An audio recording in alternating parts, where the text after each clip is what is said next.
beautiful thing that I abide my life on is all eye candy isn't soul food. Oh, snaps for that one. Welcome to the Next Evolution Podcast. Well, hello everyone on the Next Evolution Podcast. Her blogs are pretty cool, and so we have the privilege of interviewing her today. So how are you doing today? I am well. I'm coming to you live from Tampa, Florida. Tell us a little bit about who you are so that our people can get a chance to talk and connect with you. Definitely. So as he mentioned, I am Brianna Blake. I am a transformation coach, which I like to further break down into a clarity coach or a happiness overall coach. What I do is help women discover and claim their personal power. Figure out what your superpower is, because just like a superhero, we all have our origin stories, having to either fight for our survivals or our well-being, why it was there, what it was showing us, and how we can move forward. Sounds like you have a lot going on there with your coaching program and helping people to sort of move through that transitory stage of life, right? How did you get into the coaching business? I had my own company, but I was chasing money. I was chasing a status. I was chasing a lifestyle that I thought, you needed to have in order to succeed. So I'm happy now. So whatever the outcome is, it can only build from where I am. I'm a chaplain, and I spend a lot of time helping people, go through those transitory stages of life, right? Drama and trauma experiences, and then move through that, like finding light in the middle of a very, very dark place. And so seeing people at their worst, not their best self. One of the very important resources that I always talk to people about is utilizing spirituality as a resource for resiliency. Can you talk about spirituality at all? Most definitely. I did have, a very Christian household. It started to deter was when I kind of figuring out who I was in my own accord. And I just didn't ever really resonate where there was the God outside of ourselves. Was there any kind of event in your life that caused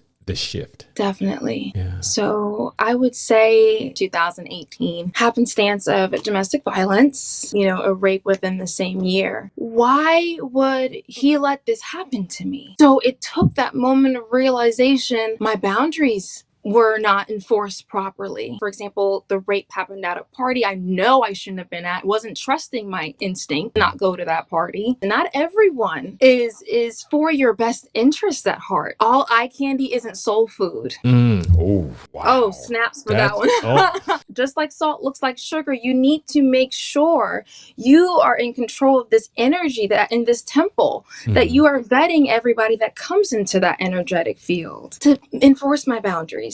To make sure I know who I am. Right. Make sure I'm in crowds that value what I value. Right. Make sure I'm around people with the similar mindset that also is an extension of love and light in their own regard. Was the church or your Christian faith helpful at all as you went through this process? With my mother knowing the knowledge of the situation, she did bring it to my pastor's attention. So I needed prayer. I needed my name to be uplifted and, directed toward that light so it could return to me in my moment of darkness.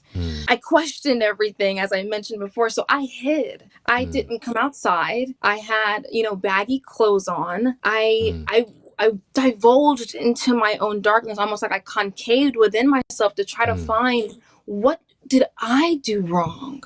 Not only why did maybe he make this happen or let this happen, what did I do wrong to have thought to give the impression that was okay? What did I do wrong, within myself to have thought that someone can put their hands on me? To ever think that was okay? Because it went on for a moment until I realized he's not supposed to be doing this to me. You use social media was a part of your recovery process. Definitely, because I wasn't answering my phone at all. So when I got to see, whatever popped up on there, they were just messages of encouragement from all different types of mediums. There were voicemails, there were text messages, there were, let me send you this link. I thought of you. Maybe this can uplift your spirit. So yeah, definitely played a huge part. Not only you totally had community there. All my listeners out there, it's important to have a community around you that's supporting you. But one thing I've also learned is that when you're going through tough stuff and the people that go through it with you are your real friends. And the people who dissipate as you go through the trial tells you that they probably weren't meant to go with you to the next level anyway. Some were there for, a reason, and some were there for a season. Wow, what a powerful story about growing up in a faith tradition, having a very traumatic experience, going into the very dark place in your life, and then finding these kind of resources to lift you out of that. What are you doing these days? So what I'm doing nowadays, I am the transformation coach. I can tap into someone's emotions or tap in and give voice to what their emotions are. And then seeing also where it manifests in the body. Like disease within the body is dis-ease within yourself. It will manifest and show you where the issues are. What's empowering you today? Like what book would you recommend? And then how can people connect with you if they want to get involved with your coaching business?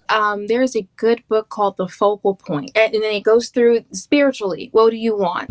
Financially, what do you want? Career-wise, it helps you and provides the questions so you can figure out and identify exactly what your values are. Or if you come visit me at my website, which is www.briannaantoinette.com. And also I have my own book called Ascension, where it details my experience from a soul perspective. What final word, if there's anything you want the listeners to know today, what final word will you give to our people as we prepare to come to an end? Where you are right now is okay. Forgive yourself from what you thought you were supposed to know in whatever time period it was. Have mercy for yourself and what you've gone through, and know that everything will be okay. I am so glad that you decided to join.